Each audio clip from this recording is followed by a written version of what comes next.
After this story, you might want to check your friends. Recently, on a forum, a girl shared how she got revenge on her ex. When she moved out, he forgot to take her keys, and for an entire month, she came to his house and moved everything in his house and rearranged all his furniture.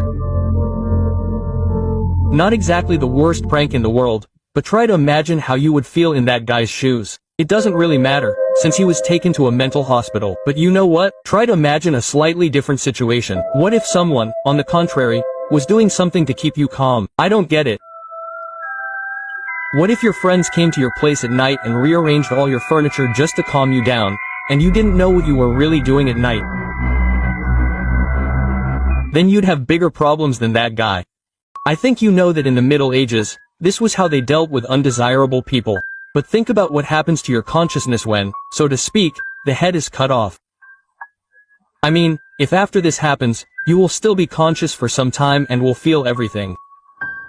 But what if, for example, you take a person who has already been sentenced to death and ask him to blink until the last moment, even after everything has happened?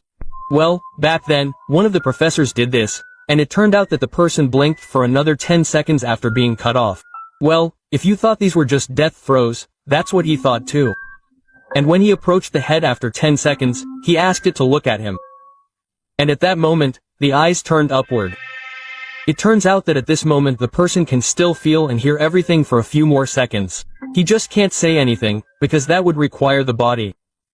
You would never believe that people do this voluntarily. Surely you have all heard of such a thing as coding from alcohol. But perhaps you have not thought about what will happen if an alcoholic drinks right after coding. You must understand that when alcohol enters our body, it is processed there. So, when an alcoholic is coding, they inject him with certain drugs that simply block the processing of alcohol in our blood. The body simply loses the ability to process alcohol, and even a drop of vodka for the body becomes the same poison as snake venom, for example. And if a person drinks even a sip of alcohol after coding, he immediately starts shaking, then nausea, then vomiting, and in some cases death. But here we are, perhaps, approaching the most terrible thing in this whole procedure. In order for the patient to really believe all this, he needs to see it for himself. Shower, shower, shower. That's it, breathe, shower, breathe, darling, breathe.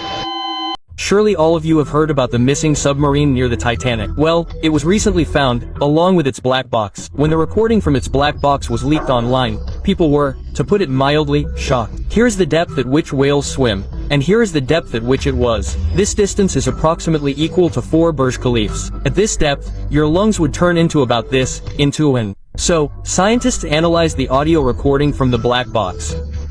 The thing is that if you analyze this sound by frequency, then in addition to the sound of the submarine's engine, there is another sound that is pure as a train.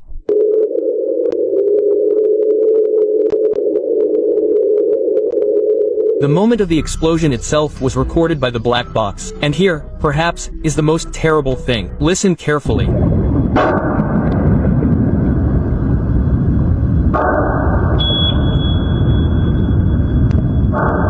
Doesn't it seem strange to you that after the first explosion another sound was heard? Maybe this will save you from death one day. This life hack is definitely not for the faint of heart. But if you see that a person is suffocating or something is blocking his breathing in the larynx, then you need to make him breathe through the neck. Perhaps you will say, how will he breathe through the neck if there is no hole there? Well, the whole joke is that you personally will have to make a hole in his trachea. Any hollow tube will do for this, for example, a pen without ink. By the way, this is called canicotomy and is actually used in medicine. The worst thing is that you may not hit the trachea, but simply pierce the person's neck, and then he will no longer have to breathe. If you are walking through the forest, you see delicious berries and you really want to eat them, but suddenly a suspicion arises that they are poisonous, then there is an excellent way to check this. Just tear off a leaf from this bush and rub it on your hand. If it turns red and even becomes inflamed, then believe me, the same thing will happen to your stomach after eating this berry. These are probably the most horrible deaths that have ever happened to people. Hyuga of Allahs worked in a sausage factory. Where he worked, there were huge meat grinders, the same as your grandmother's, only about 100 times bigger. So, on this day, Hyuga didn't even suspect that the composition of the sausage would change a little. Due to carelessness, he falls into the meat grinder itself. Well, what happened next? I think you've guessed. When the meat grinder was stopped, in order to extract the body, or rather what was left of it, This entire huge mechanism had to be disassembled to get it out. But the most horrible thing was revealed during the examination. Before grinding the meat grinder first smashes it with special hammers. That is, before dying, Hyuga first felt a lot of blows from blunt objects.